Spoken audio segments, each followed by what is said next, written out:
안녕하십니까. 주식강의실 방장 핑크캣입니다. 오늘은 2024년 4월 13일 D-Day로 3549일입니다. 프로젝트 100을 시작한 지가 한 달이 지나가고 있네요.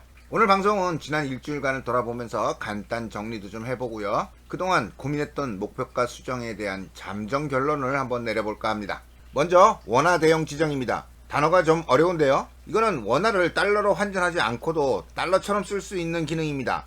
이전에 원화 대용 신청하는 곳이 어딘지 찾질 못해가지고 아예 환전을 했죠. 요즘 환율이 많이 높아 있는데 불리한 조건으로 환전이 되어버렸습니다. 그때 왜 키움증권 홈페이지에서 이 기능을 찾으려 했는지 잘 기억이 나질 않네요. HTS에서 보면 해외선물 옵션에 원화 대용 지정 해지, 원화 대용 지정, 여기에 떡하니 메뉴로 들어있습니다. 이참에 환율 변동에 대해서 좀 들여다보았습니다. 매매 기준일로 보면 1385원입니다. 지난 10년간 보면은 밑에서 1200원 밑에서 이렇게 놀고 있었는데요. 요즘 1300원대로 올라와 버렸죠. 100원 이상 차이가 납니다. 수출도 잘 되고 하려면 1200원대가 적정한 가격이라고들 기업들에서는 그렇게 발표를 하고 있는데요. 요게 내려올지 아니면 이 상태를 유지할지는 조금 미국 상태를 지켜봐야겠죠. 그래도 일단 지금은 높은 구간에 있으니까 현찰 8대를 기준으로 보면 1360원, 제가 1350원 정도에 샀으니까 그냥 환전해도 될 것 같습니다.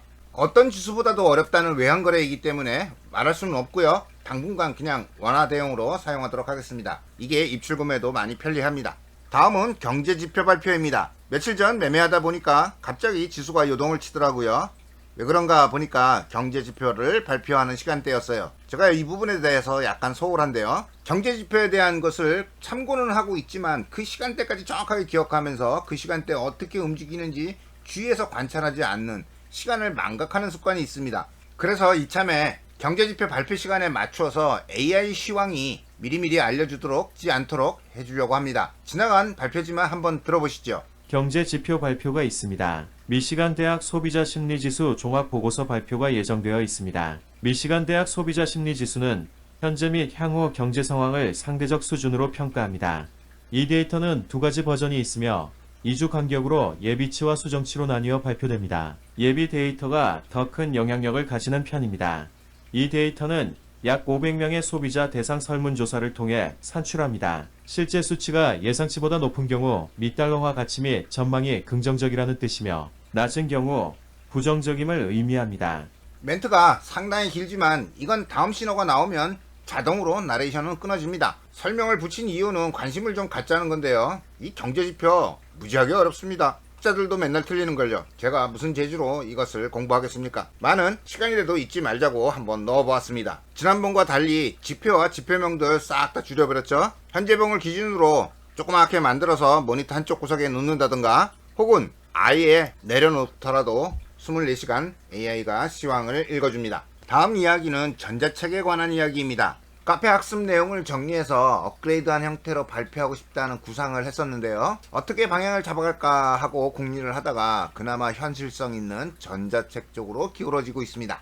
텍스트 이미지 외에도 동영상을 포함하는 전자책이라면 한번 해볼만 하다는 생각이 드는 것이죠. 그런데 이게 공짜로 되는 게 아니었어요. 전자책을 만들려면 일정한 규격을 따라줘야 되는데요. 이 규격을 따르기 위해서는 공부를 해야 되더라고요. HTML이라는 코딩을 할 줄 알아야 해서 조금 뒤져보니까 이게 쉽게 이해되는 부분이 아니더라고요. 이해는 했어도 응용도 어렵고요. 금방 잊어먹게 됩니다. 이런 수준이기 때문에 시간이 꽤 많이 걸려서 전자책을 완성할 수 있을 것 같습니다. 제가 제일 먼저 만들어보고 싶은 전자책이 키움증권 수식관리자의 이해라는 책인데요. 수식관리자를 설명하기 위해서 또 다른 코딩을 배워야 한다는 아이러니한 상황에 빠질 것 같습니다. 누구는 HTML은 코딩도 아니더라고 우습게 말하긴 하지만 처음 접하면 뭐든 어렵습니다. 초기 작업의 어려움을 이겨내고 열심히 노력하다 보면 책을 한 권 한 권 만들 때마다 보람도 생기겠죠. 그러길 바랍니다. 마지막으로 증거금에 대한 이야기입니다. 프로젝트 100을 완성하기 위해서 매년 수익률을 기록한 그런 도표가 하나 있었죠. 이 도표인데요. 이 도표대로 올해는 1년 차니까 여기 자산 1000만원으로 수익금 1000만원을 1년 동안 만든다, 이런 뜻으로 만들었습니다.